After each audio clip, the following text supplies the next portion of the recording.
Aí que tu vai cair, se segura. Tampa, Tô me tampa, segurando. tampa o bumbum aí. Vou pegar meu andador aqui. Tô me segurando. Se segura, Vai, tampa, porque agora vai cair da bunda. vai. A prefeitura, com os técnicos dela, e você está falando de 5 biólogos, 4 veterinários, todos com mestrado e doutorado, especializados com mais de 40 anos trabalhando lá, fizeram um contralaudo, identificando essas coisas. Tá tudo no bio do meu Instagram. O Ministério Público não aceitou. Não aceitou? Não. Não aceitou o contralaudo. Aí, Nós temos... aí você vem dizer que o Ministério Público não está ideologizado com essa causa? Aí agora o prefeito recorreu, mas ele não para. Quer mais? Tu quer mais? Sexta-feira era o último dia, o prefeito recorreu. Vai estar lá o laudo dos técnicos novos, né? Claro. Inclusive eu me dispus a assinar também o laudo, que eu tenho certeza da competência desses técnicos. Eu vou lá e assino lá e boto o meu CRB, tá combinado. Aí, como o que o prefeito lá, que a prefeitura recorreu, a prefeitura que recorreu, né? Como ela recorreu no dia do prazo, alguém lá do Ministério Público soltou uma determinação obrigando o Sandro já a ir até 72 horas a ir para o santuário. Ou seja, ele não leu ainda a resposta da prefeitura. Ele vai esperar chegar, né? Deve ter lido hoje. Não sei. Que aí ele vai fazer onde disse digo, não digo Diogo, onde digo Diogo, não digo Diogo. Sei lá, ele vai ter... Mas politicamente foi lançado. Isso é bizarro. Tudo isso é bizarro, velho. O que tá acontecendo Mas com se esse bicho sair, mesmo depois, vão fazer o quê? Depois que avaliarem o laudo, vão e acabar, devolver para os zoológicos de Sorocaba depois? O que vão fazer? Mais um sacrifício para o animal, é isso? Ó, Ninguém põe o animal em primeiro lugar. sem contar que é maus tratos, Richard. É maus tratos você tirar um animal que tem uma memória afetiva. É um maus trato com esse animal, botar ele dentro de um caminhão e viajar 2 dias para um determinado santuário e ainda com a possibilidade de ter que voltar para o zoológico de Sorocaba. Isso é maus tratos. É isso que as pessoas não conseguem ver. Eles acham que, não, eu vou levar lá pro santuário, ele vai ser feliz que ele vai caminhar por lá. Mentira! Se ele chegar lá no meio, ele vai estrombar com uma daquelas elefantes que não estão bem como ele. São elefantes que muitas delas têm uma artrose pesada. E o que acontece? Vai ter problema. Ele não vai poder caminhar todos aqueles hectares, que é uma mentira, porque você sabe que elefantes, eles alteram o ambiente. E teve estudo lá dizendo que não alterou o ambiente. E tem mais. Tu quer ver outra coisa? Além de ter uma elefanta que morreu lá por tuberculose, e essa tuberculose foi por problema renal, eu tenho os laudos, tá? Foi difícil conseguir, tá, galera? Foi difícil. Por isso que eu peço pra você, vai lá na minha bio, baixa e guarda, porque uma hora ou outra vai dançar com esses laudos. Teve uma outra elefanta, Richard, que morreu, sabe por quê? Comeu uma espinha de palmeira tucum. Uma elefanta foi lá e comeu uma palmeira silvestre com uma espinha e morreu com o intestino perfurado, velho. Ou seja, é um animal bobo que saiu de um zoológico, ele não conhece o cerrado. No cerrado você tem plantas que são extremamente venenosas para ela. Elas não têm esse conhecimento porque não cresceram lá. Tem animais peçonhentos. Com a tromba lá, ela pode pegar uma serpente, tomar uma picada e ter uma necrose, perder a tromba. É um animal bobo que veio de cativeiro e a galera fica pagando mó pau pra isso, velho. Achando que vai ser bonito tirar o elefante. Cara, existem casos e casos. É claro, se o elefante estiver num circo e for lá pro santuário, pô, beleza, velho. Mas não é o caso do elefante Sandro. O elefante Sandro é um patrimônio. O elefante Sandro tá sendo muito bem cuidado. O elefante Sandro é tão bem cuidado que tem 53 anos de idade, que não é uma coisa normal. Você vai lá ver o elefante. E outra coisa.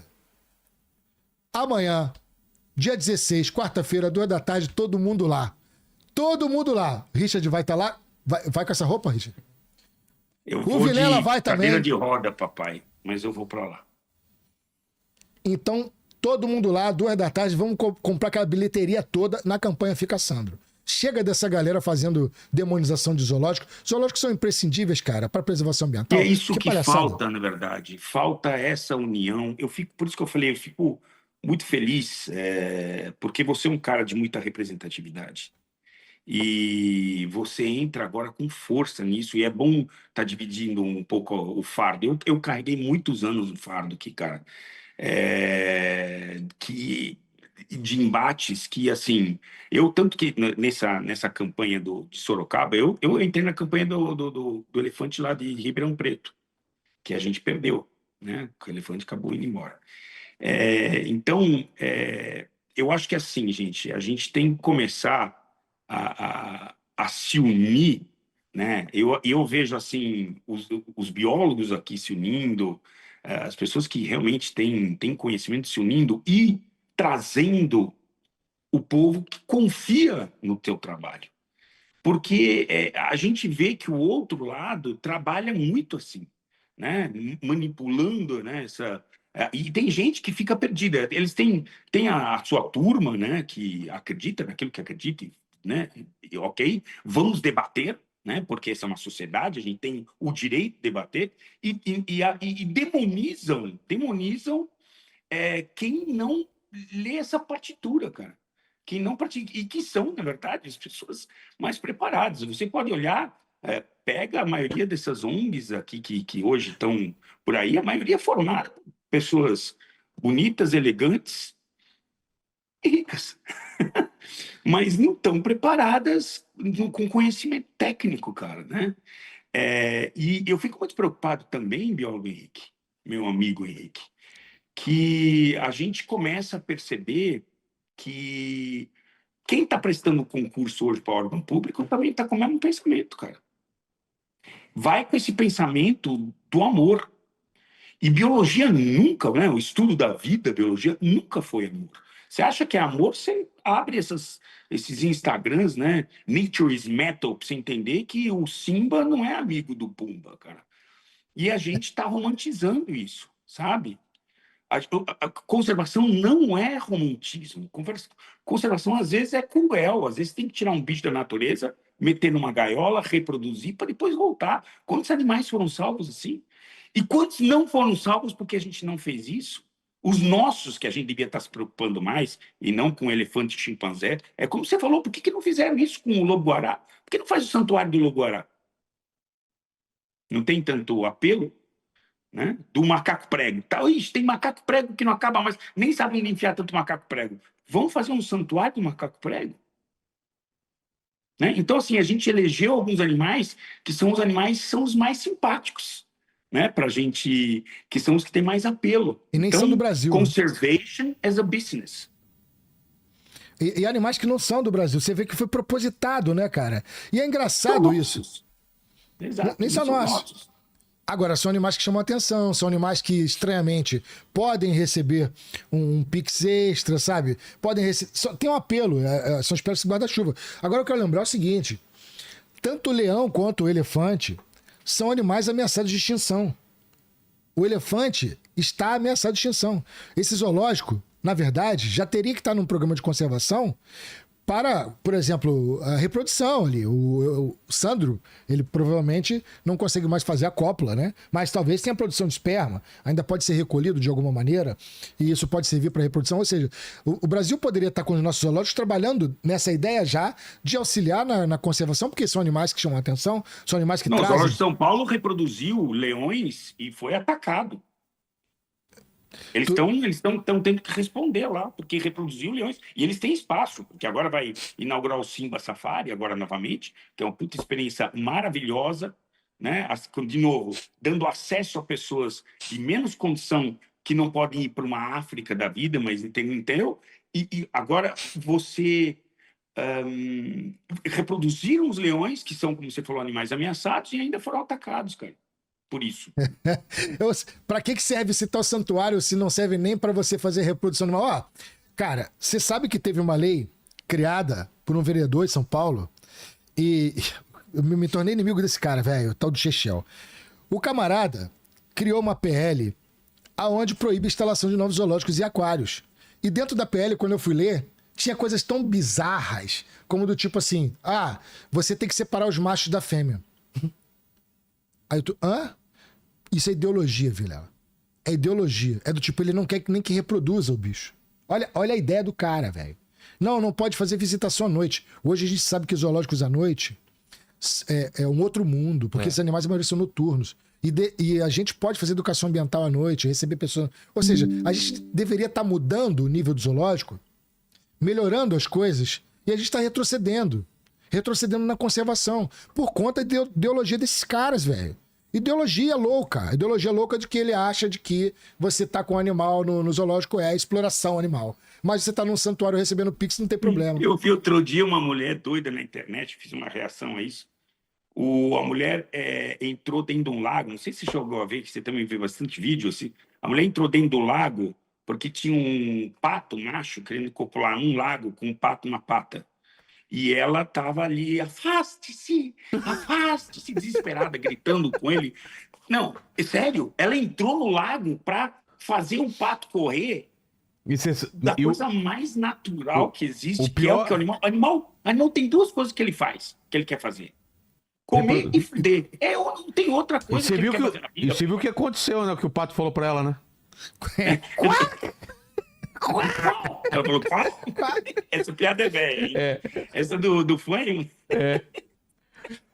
Mas eu vi outro dia essa, então segura essa então. Eu vi um vídeo de uns ativistas que achavam que a galinha tinha que ser separada do galo porque o galo era um abusador. E aí, chupa essa manga agora. O galo é abusador da galinha, porque ele é agressivo. Ele é agressivo com a galinha. Cara, não entender nada de comportamento animal. O galo, antes de copular a galinha, ela dá indicadores pra ele. Ela se abaixa, ela estimula, ela vem. Quando ele chama, ele copula. Pode parecer, da forma humana, como algo agressivo, dependendo da pessoa. Tem gente que acha que gosta de um sexo um pouco mais agressivo. Apesar que não tem muito problema, não, que o galo não tem o pênis, tá? É só cuculaca. Então. O mundo animal não é muita coisa. Mas enfim, é uma cópula que é uma cópula mais agressiva. Aí teve gente falando, os ativistas falando, não, a gente tem que separar, porque é um absurdo, que colocam o galo com a galinha. E o galo é um abusador de galinha. Meu irmão, dá pra acreditar que a galera chegou nesse naipe, velho? Não entender nada de biologia. Você vê o tubarão, por exemplo, você tem tubarão que as fêmeas têm a nadadeira mais grossa do que a do macho, porque o macho ele tem que percorrer atrás da fêmea, ele tem que pegar na nadadeira da fêmea e tem que lutar com a fêmea. Se ele não se mostrar forte o suficiente, ela não deixa ele copular. Porque é óbvio, seleção natural. Se ele é agressivo, se ele é poderoso, ele é um bom pai para os filhos dela. Então isso é uma coisa natural. Essa ideia humana de abuso, isso não compete aos animais. Isso é uma ideia humana. Animais não são assim que funcionam. Funcionam de outra maneira. O rinoceronte, quando a fêmea está no cio, ela vai lá, estimula ele e depois ela foge dele. Por quilômetros, por dias. E ele tem que ir atrás da fêmea por dias. E aí, enfim, ela aceita a cópula. Ou seja, é uma seleção natural, onde ela diz, olha, agora tem um bom pai... Tem fêmea que come o macho depois de copular? Não tem? Não é, come a cabeça... Ué, a sucuri come o macho, velho. A sucuri da galera empoderada, da mulherada empoderada, ela é a top, porque ela já tem o dobro do tamanho do macho quando ela tá no período reprodutivo. Quando ela chega... Primeira vez que ela vai reproduzir, ela é o dobro do tamanho do macho. Ela vai, libera um feromônio, vai uma pancada de sucuri atrás dela. Um monte de sucurio, né? Ela escolhe qual macho que quer copular. E escolhe um deles pra fazer lanche. Tipo assim, esse mais otário aqui vai ser meu lanche. Cara. E come o mais otário lá. Acontece com sucuri. Louva-a-Deus também, assim? Louva-a-Deus, algumas espécies de louva-a-Deus comem a cabeça do macho, velho. E o cara continua lá. Sem a cabeça? Sem a cabeça. Continua copulando sem a cabeça. Porra. Mas, cara, é muito diferente da gente? Porque geralmente a gente perde a cabeça, né? Perde total. Não é assim com a gente também, gente? É igualzinho. Tá muito romantizado, as pessoas...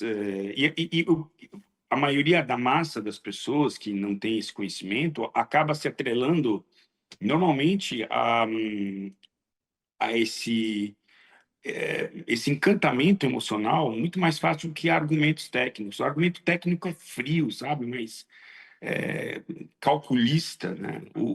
Eu digo sempre, né, uma grande diferença entre veterinário e biólogo, né, na conservação. O veterinário está preocupado com o indivíduo que está ali em cima da mesa, né? O biólogo da conservação está preocupado com a população daquele indivíduo, muito mais que com o indivíduo que está na mesa. Né? Então, são olhares diferentes que às vezes parecem mais frios, mas porque são mais técnicos. Né? Não é que a gente, o biólogo ama a natureza, mas ele tem uma visão diferente do que menos romântica. Né? Ah, ele entende os processos melhor. E às vezes os processos deles são mais frios na conservação do que nós. É muito mais fácil você se atrelar a uma história bonita, né? Você pega um indivíduo, e normalmente é assim que funciona quando você quer, na indústria do Pix, né? Você pega um indivíduo lascado, faz um grande resgate, leva ele, aí começam os problemas, né, que você Bota tem uma que música. resolver. Às vezes não tinham nem alguns problemas nem existiam, mas passam a surgir por conta da própria situação a que o animal foi encontrado. Eu vejo isso muito em cachorro e gato, gato especialmente. O cara tira o gato de rua e leva para dentro de uma... que não paga imposto. O faturamento do zoológico paga imposto, ele tem que dar satisfação. Então, assim, e começa aquela indústria, né? Então, veja, eu não... quando eu não sou contra você ter dar um nome de santuário, fazer. Eu não sou, eu só sou quando este público se vira os seus canhões para uma instituição como um zoológico, quando os protetores, que também tem muita coisa legal que é feita, não é que tudo é, mas que viram os seus canhões contra os bons criadores de cães, por exemplo, aí é onde eu pulo para dentro, porque não é assim, você não pode destruir, né? Vamos lá, um bom criador cria muito melhor do que a grande maioria, do que qualquer ONG de proteção animal, qualquer. Eu desafio, um bom criador tem um manejo muito melhor. Assim como um zoológico tem um manejo de bem-estar. Pô, você vai. Eu conheço porque eu conheço muito por dentro, porque eu estou trabalhando muito perto, né? Mas o Zoológico de São Paulo, cara, você tem hoje caras contratados só para trabalhar questão de bem-estar animal, só para isso, ele não faz outra coisa. Só para bem-estar. Biólogos que entendem de comportamento animal, caras que são treinadores, né? Que eu falo quando vai falar, você está treinando. Sim, porque como é que você faz um elefante? Como é que você olha o pé de um elefante, cara? Como é que você faz? Como é que você pede isso? Você tem um cara de comportamento animal que sabe fazer um condicionamento que o animal levanta o pezinho para poder dar uma escovada, limpar. Então, assim, você tem um mundo de profissionais dentro de um zoológico, cara. Fora os zootecnistas, veterinária, biólogo, são de manejo, etc. Você tem de bem-estar, caras só para bem-estar animal. Então, assim, a gente não pode admitir esse ataque. Aí pegam péssimos exemplos de zoológicos para acabar com a categoria, onde a grande maioria é muito boa. Então, eu vou pegar, eu tenho péssimos exemplos de ONGs, péssimos, e não faço uma generalização. Eu digo, olha, tem ONGs que são ruins e tem ONGs que são boas. Quando eu falo de cachorro, por exemplo. Tem muita ONG ruim, mas tem ONGs boas. Mas eu não generalizo, eu não puxo a régua do ruim para que e extrapolo para todos. Então eu vejo que eles tentam lá, pegam um zoológico aqui, um zoológico aqui, pegam alguns zoológicos, exemplos de zoológico, morreu. Se for, pelo menos no zoológico, você tem que prestar contas, cara. Né? Você tem que prestar contas o tempo todo do que você está fazendo. E eles são muito fiscalizados, os zoológicos. E eu vejo uma leniência com esses lugares que são mais bonitos, emocionantes. E aí eu vejo, você está o judiciário envolvido emocionalmente, sem levar as questões. O juiz tem que ser isento dessa questão. Ele não tem que gostar de alguma coisa, ele tem que, né, fazer o que é certo, correto, avaliar um laudo, por exemplo, de uma forma jurídica, de acordo com a lei. Aí você vê, infelizmente, órgãos ambientais também, que estão envolvidos emocionalmente e sendo menos criteriosos do que são com zoológicos, por exemplo. E você vê a população que acaba se envolvendo porque é uma história bonita e a gente está carente de histórias bonitas. Então a gente se agarra em alguma história bonita para poder se sentir melhor, para você se sentir emocionado. Eles tem ONGs que têm equipe de gravação maior do que a nossa produtora. Eu já cruzei com ONGs aí no Pantanal, eu pensei que era uma produtora, tinha 5 pessoas trabalhando, mas eu falei, nossa, mais gente do que eu. E aí eu fui descobrir que era uma ONG lá, mostrando o Pantanal está pegando fogo. Isso Sumiu, né? Aliás, nunca mais falava Pantanal pegando fogo, mas enfim. Então, assim, eu vejo uma indústria nisso já. Isso é uma indústria, senhores. Isso aqui é isso que vocês têm que começar a entender. Conservation as a business. É um negócio com outro coisa, né? Não é exatamente tudo pelos animais, né? Se fosse realmente tudo pelos animais, vamos pegar um elefante velho que está acostumado há 40 anos com as mesmas pessoas para levar em um lugar desconhecido, por mais romântico que seja. E é onde as pessoas confundem também, porque elas transportam para si, né, Henrique? Elas vão a um zoológico, por exemplo, você pode ter ambientações lindas e maravilhosas que muitas vezes são feitas mais para o visitante do que para o próprio bicho. É que nem um aquário. Um aquário, se você colocar um pedaço de ferro, vamos dizer, um pedaço de pau dentro do aquário, o peixe ali com uma planta, você coloca uma planta artificial para o peixe, para ele não faz diferença se é uma planta artificial ou verdadeira.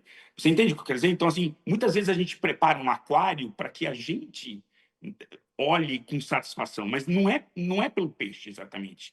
E assim acontece também nesses ambientes. A gente faz um baita recinto para uma cobra, a cobra vai ficar num canto, você vai uma semana Uhum. inteira, a cobra está num cantinho ali, naquele mesmo canto a semana inteira. Ela não faz aquela peregrinação para Basílica de São Mateus. Ela fica no cantinho. Então, as pessoas, por não conhecer, acham que acabam transportando sentimentos humanos, né? E todo mundo vive, pior que todo mundo vive dentro de um apartamento, saindo do apartamento, indo para o trabalho para o apartamento, mas quer para o bicho algo diferente, né, cara?